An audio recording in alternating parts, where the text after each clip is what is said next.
Sors de cette putain de voiture, négresse. On va te montrer comment on traite les voleurs dans cette ville. Hurla l'officier en plaquant la femme noire contre la BMW, sans savoir qu'elle-même détruirait leur carrière. La chaleur de l'après-midi plombait l'asphalte. Au loin, on entendait le rugissement d'un moteur. C'était une BMW noire.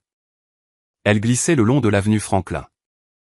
Au volant, Clara Menet, 42 ans, juge au tribunal supérieur de l'État. Les cheveux tirés en un chignon serré et le regard fixé sur le feu de signalisation qui était sur le point de changer. Elle ne vit pas la voiture de patrouille avant que les sirènes ne lui explosent aux oreilles. Un clin d'œil plus tard, les lumières rouges et bleues remplissaient son rétroviseur.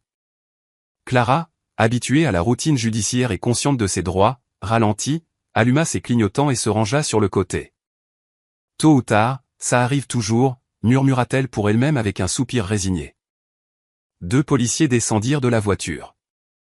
Le premier, un homme blanc, corpulent, la mâchoire serrée, gardait la main près de son arme. Le second, plus mince, mais les yeux brûlants de méfiance, fit le tour de la BMW en la regardant de haut en bas. « Enlève tes putains de mains du volant !» aboya l'officier corpulent, s'approchant à pas rapides. Clara obéit sans dire un mot. « Madame, ce véhicule est signalé volé, » dit le plus mince, sortant une lampe de poche pour inspecter l'intérieur, bien qu'il fasse encore plein jour. Clara fronça les sourcils, tentant de se défendre. « Je vous assure, c'est une erreur. Cette voiture est à moi. »« Taisez-vous, négresse. » L'interrompit le premier, frappant la portière de sa paume ouverte. « Ne parlez pas avant qu'on vous le dise. » Le cœur de Clara commença à battre plus vite, non pas tant par peur que par une rage de voir comment on la traitait sans même prendre le temps de demander les papiers de la voiture. À ce moment-là, elle remarqua comment le plus mince se penchait pour regarder à l'arrière, où des documents judiciaires se trouvaient encore dans une chemise. « Ne bougez pas !» ordonna le corpulent tandis qu'il ouvrait la portière et, sans prévenir, la tira violemment par le bras et la jeta au sol comme si elle était une délinquante. « Et, qu'est-ce qui vous prend ?» s'exclama Clara, chancelante. L'asphalte brûlant lui rongeait la peau et le coup fut si violent qu'elle vit du sang couler de son genou. Le corpulent en profita, la voyant si vulnérable, pour lui tordre le bras derrière le dos pendant que l'autre policier fouillait la voiture. « On sait comment ça marche », murmura-t-il d'un ton chargé de mépris. « Une femme noire dans une voiture pareille. C'est un vol certain. Au moins, on rend justice et on rend la voiture à son vrai propriétaire. » Clara, en entendant ces stupides paroles dénuées de sens, sentit le goût métallique de la colère lui monter à la bouche. « Vous vous trompez, officier. C'est ma voiture, j'ai les papiers là. »« Que tu ne parles pas, négresse !» hurla l'officier, la frappant à la bouche. Elle respira profondément. Elle ne tremblait pas, elle ne pleurait pas. Elle était sûre que dans quelques minutes, ils allaient le regretter, mais il ne s'arrêta pas. Il ressentait de la satisfaction chaque fois qu'il frappait Clara et, d'un mouvement rapide, la poussa contre le flanc de la BMW avec tant de force que le métal vibra et la chaleur accumulée sur la carrosserie lui brûla la pommette. Clara serra les dents, mais le coup fut si fort qu'il lui arracha un halètement involontaire. « Tu sais ce qui est le pire, sale clocharde » cracha-t-il près de son oreille avec une haleine de café rance. « C'est que les gens comme toi croient toujours qu'ils peuvent s'en tirer, mais ils finissent toujours par tomber comme les animaux qu'ils sont. » La pression de son avant-bras contre le dos de Clara lui faisait craquer l'épaule, causant une douleur insupportable, mais elle parvint tout de même à parler. « Des gens comme moi » demanda-t-elle à voix basse, supportant la douleur et essayant de tourner le visage. L'officier corpulent sourit de côté, une grimace qui n'avait rien d'amical. « Tu sais d'où tu viens. Des quartiers où l'odeur de marijuana est plus forte que le pain frais, où tout le monde apprend à voler avant de lire. » Clara sentit le sang lui marteler les tempes.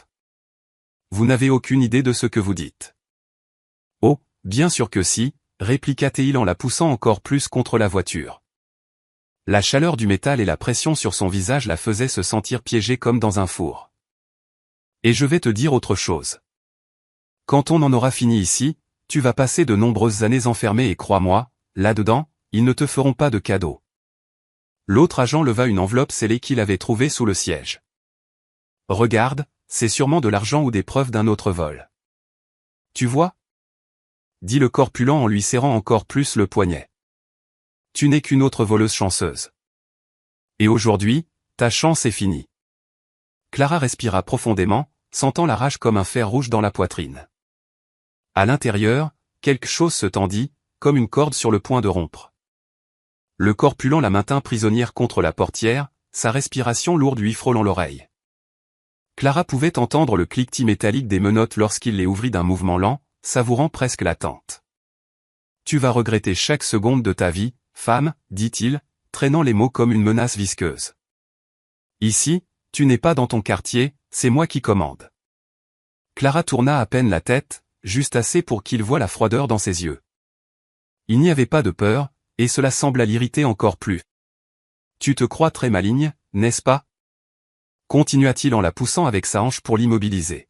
« Mais j'ai vu des centaines comme toi, toutes finissent pareilles, pleurant, demandant pardon et signant des aveux que personne ne remettra en question. » L'agent mince, agenouillé près du siège passager, sortit un petit étui en cuir, il l'agita comme un trophée.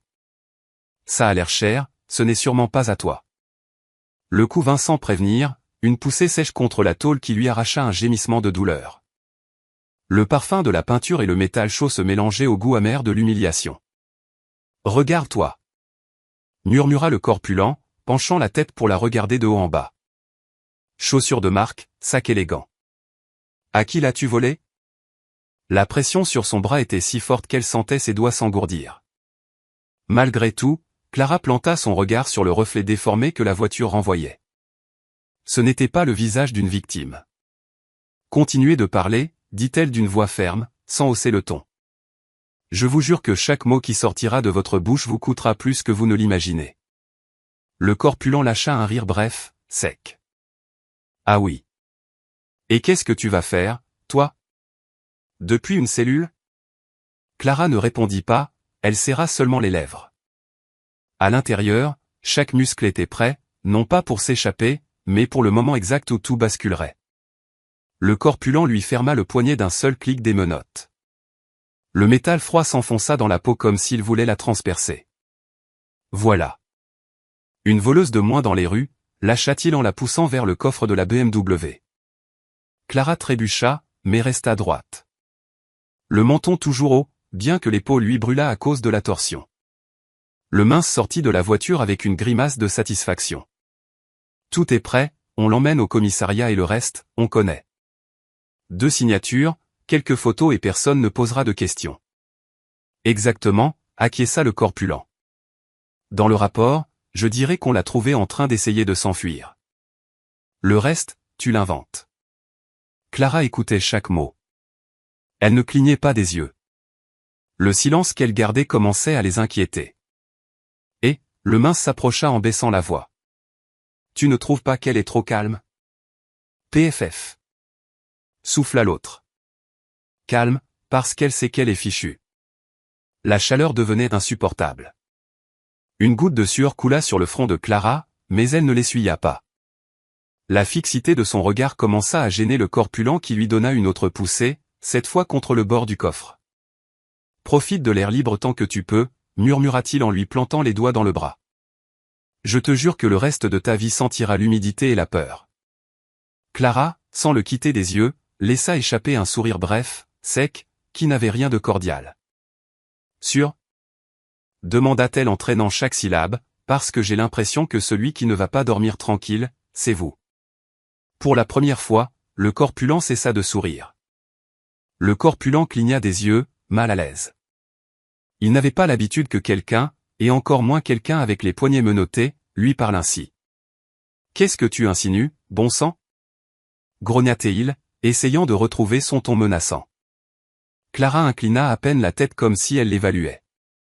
« Que vous avez commis la pire erreur de votre carrière et que vous ne le savez même pas encore. » Le mince fit un pas en avant, tendant les épaules.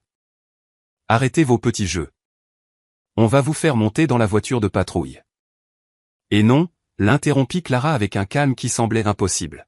« Vous ne ferez rien tant que vous n'aurez pas écouté ce que j'ai à dire. » Le corpulent lâcha un rire nerveux, mais ses mains ne la retenaient plus avec la même force. « Et pourquoi je vous écouterais ?» Clara profita de cet instant pour se redresser, les obligeant à la regarder de face. Sa voix, grave et posée, coupa l'air chaud entre eux. Parce que chaque seconde que vous continuerez cette farce vous coûtera plus que tout ce que vous possédez. Il y eut un silence étrange.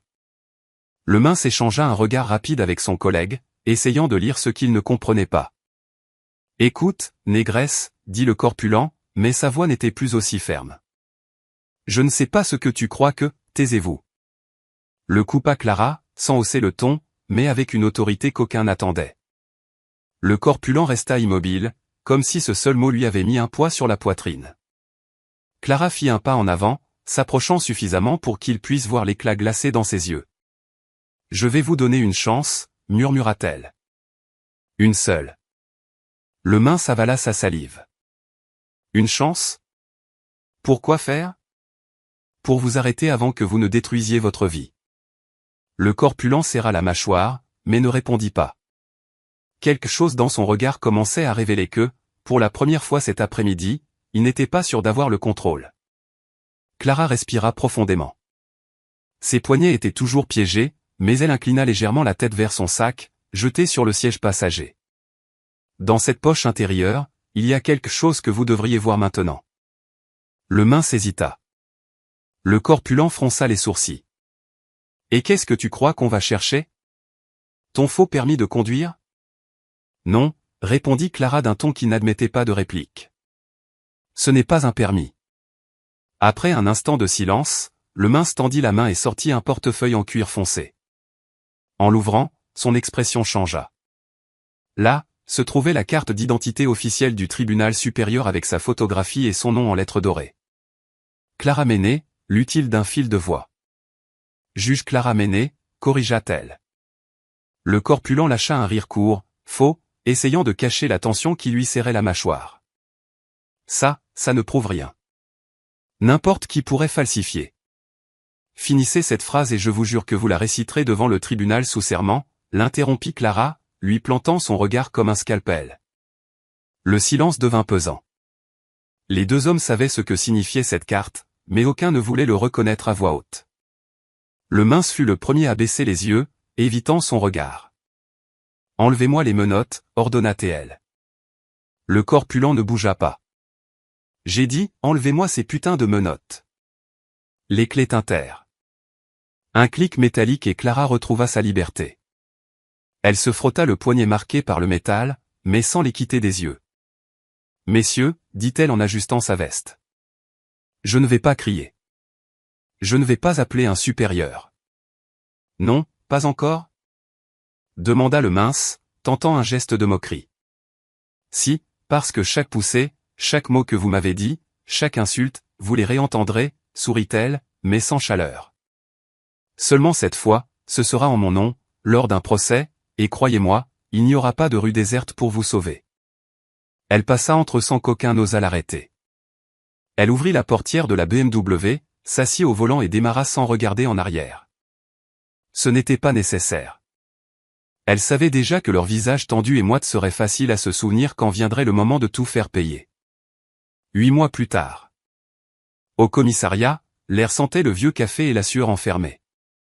Le corpulent Ryan Cooper était avachi sur sa chaise avec les bottes sur le bureau.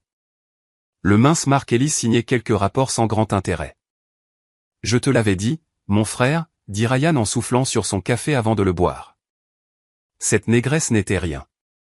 Si elle avait pu, elle nous aurait déjà fait quelque chose. Mark sourit, mais pas entièrement. Il y avait quelque chose dans ses souvenirs qui ne s'effaçait pas. Ce regard qui n'était pas de la peur, mais celui de quelqu'un qui savait exactement ce qu'elle allait te faire. Tôt ou tard, une notification interrompit le calme. Citation à comparaître. Affaire de violence policière. Ryan pouffa. Encore un idiot qui veut se faire passer pour une victime. Allez, nous en finirons en 10 minutes. Tribunal de comté. 10h32. L'écho des bottes sur le sol de marbre résonna tandis qu'ils entraient. Et puis ils la virent à la barre, avec sa robe de juge qui tombait comme une ombre imposante. C'était Clara Menet, la même femme, même posture droite, même chignon impeccable et les mêmes yeux fixés sur eux sans ciller. Affaire numéro 457B. Sa voix était froide et nette. Les accusés, les officiers Ryan Cooper et Mark Ellis, sont présents. Le cœur de Mark cogna contre ses côtes. Ryan avala sa salive et serra les poings sous la table. Clara commença l'audience sans hâte. Elle leur demanda de raconter les faits. Ryan prit la parole. Votre honneur, le suspect s'est comporté de manière menaçante.